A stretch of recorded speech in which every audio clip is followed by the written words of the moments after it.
Alright, this video I made is about 12 minutes long, which is super long, but it's really kind of get into my settlements that I made in Fallout 4.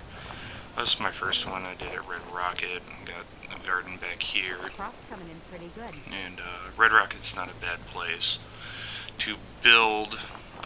It's got all of your benches already laid out. And I just put junk wall around, or junk fence rather, all around this one. Just kind of, just making my first settlement. It's got a couple walls already up that you can use, but I didn't really utilize space or power or really any of the resources right. I got this room back there, which is where I scrap materials, because as in Fallout, as it is, what happens if you go out and gather a bunch of resources and then you put them into your workbench. Let's use a desk fan, for example. It's 2 screws, 2 gears, 2 steel. Well, if you're making something that needs 2 steel from that desk fan, as you can see, I didn't really utilize my power. I didn't really know what I was doing yet. This is super early game made. But anyways, if you're using that steel, what happens to the 2 screws and the 2 gears is they just disappear. So as of right now, what you need to do is find a room like I had back there in Red Rocket, drop all that stuff out of your inventory out of the ground. Then I'm playing on PC, so I hold V to enter workshop mode, and then when I enter workshop mode, it's all laying on the ground, and then you just scrap it, and then you get the individual parts, and they all just go right into your workshop. This is the next one I built. It's quite a bit better. I did this one at the drive-in theater. I really like this place because it's got a lot of level ground, but I still didn't do a good job on this one. This one gets attacked a lot, but nothing really makes it in, because the settlers are stupid as fuck, and they don't shut doors, so I got shotgun turrets on both my doors. Got the farm over there to the left. And then I didn't utilize power in this one either, because I kind of only really figured out how to make it work with my last one.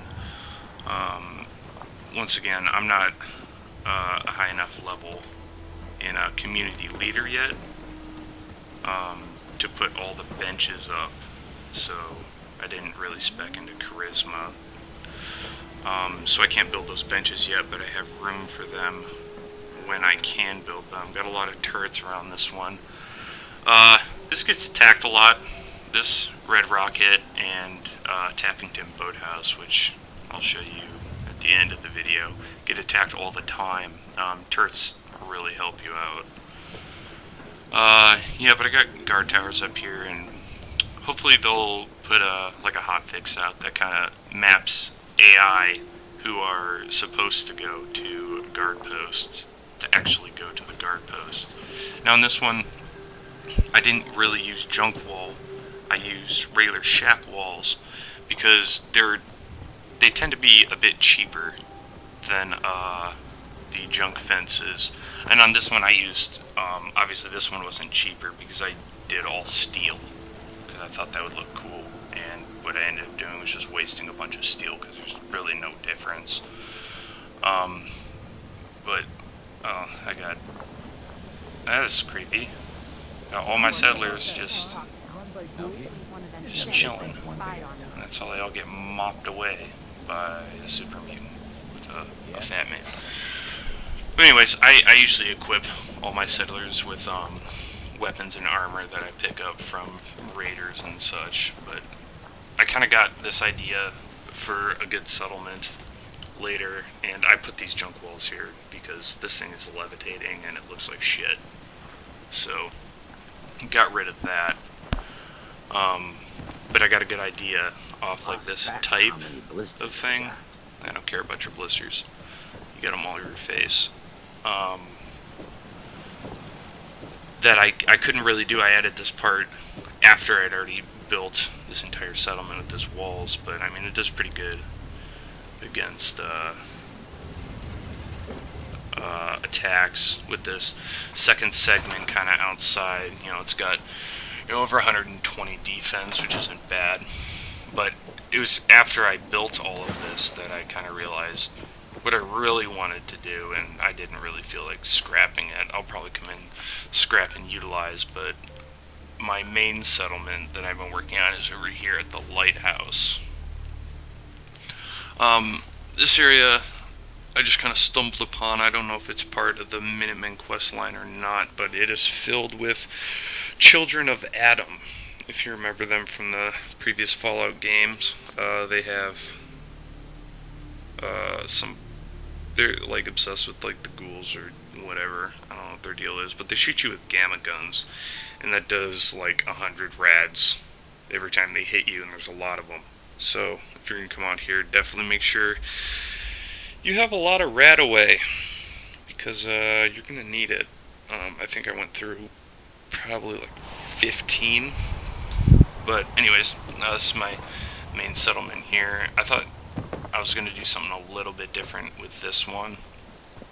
I wanted to build like almost like a tower defense thing, because they have this road coming up here that you could just like lay with traps and turrets, and they had the children of Adam had a bunch of traps, so I don't recommend going up that road. A lot of mines too, but you can't build down there, so I just scrapped the interior of the house and built this monstrosity. So there's a lighthouse back here. You can't really see it anymore, but I built around it. And I put obviously a garden on the outside. It's got quite a few floors. Got all my water down here. And yeah, this took a long time, but definitely worth it. It's pretty sweet. Got some beds down here. Interior lighting all ran off these generators down here. Since I kind of figured out how to utilize the generators, got my workshop and a little storage bin in here, and you can go all the way up the lighthouse, and it's got a bunch of floors, but I haven't really put anything in there yet. So you go up a floor. Got this is the armory. Got a bunch of useless weapons over here, but they look cool. Same thing with the armor. And then I got grenades, explosives on that bench, and then a bunch of ammo over here, but it's all like one ammo that you have to drop and then pick up and move. And I got all my settlers here decked out in full metal or combat armor, and they all wear masks. Call them the Faceless. It's pretty cool.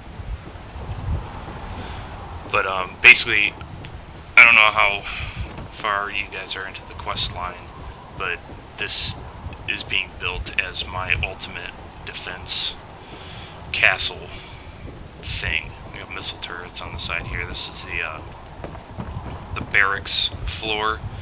Got beds for 20. I have 11 here, but I'm gonna cap out at 20. Yeah.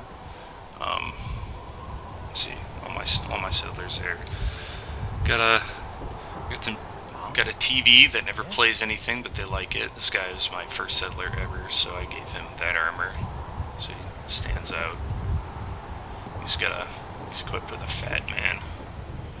But yeah, all my settlers here are equipped with weapons that do over 50 damage, and then full combat armor, so they don't fuck around. I haven't been attacked here yet, but I hope I do soon, because I want to watch that. You get a good view at the top here of Fallout 4 on PC and Ultra. See, I got the wiring ran up all the entire side of the lighthouse here. Took a minute to do, but and then you can go up here and get onto the lighthouse itself, and then there's a room up there that turns on. And basically it's all this stuff in the lighthouse here. I'm eventually gonna probably build some stuff on these floors, but for right now I'm not really too concerned. And then got all this equipment in here is what I equip my new settlers with. So I don't actually have a recruitment beacon here. I found it kind of takes up some space and power, and you don't actually really need it. Now I'm going to go to Taffington here. You don't actually really need it because besides settlers who are already put at settlements, NPCs that, like, Abernathy Farm has the Abernathy family. Obviously, they stay there. But as you attract more settlers with your recruitment beacon, you can move them around different settlements. So what I did is on most of my settlements I turned off my recruitment beacon, but I keep one on at Taffington. What I do is I keep 6 people at Taffington, and then as I'm out and about questing or whatnot, and this is Taffington, I just did junk wall here because I didn't really care, and work some wire fence into it as well. But like, you can jump over wire fence like we can, but NPCs can't. So anyone who attacks gets stuck on that, and Taffington gets attacked probably the most out of any of my other settlements. I've actually had settlers die here. But what I do is I have my recruitment beacon on here, and then as people show up, I just send them to other settlements, and that way I can figure out, like, I got a new guy here, and what I'll do is I'll go into my workshop menu, and then I'll just move him. So I got some guys who are already equipped, they stay here, but when the settlers show up who have nothing, I just send them to the lighthouse, or I'll send them to the drive-in. Mostly I'm just working on the lighthouse now, so now when I go back to the lighthouse, I'll just pull out gear for him and equip him, and it's a way easier way of keeping track of your settlers who show up. But, and I mean, I got a whole bunch of settlements here, and maybe everyone died here. I don't know. I gotta check it out. Sometimes I've seen settler fluctuations will change based off some glitch in the game, because like Abernathy's showing like no people right now, which is weird. So maybe they all got killed off, I don't know. But settlements kind of take a while to work on, so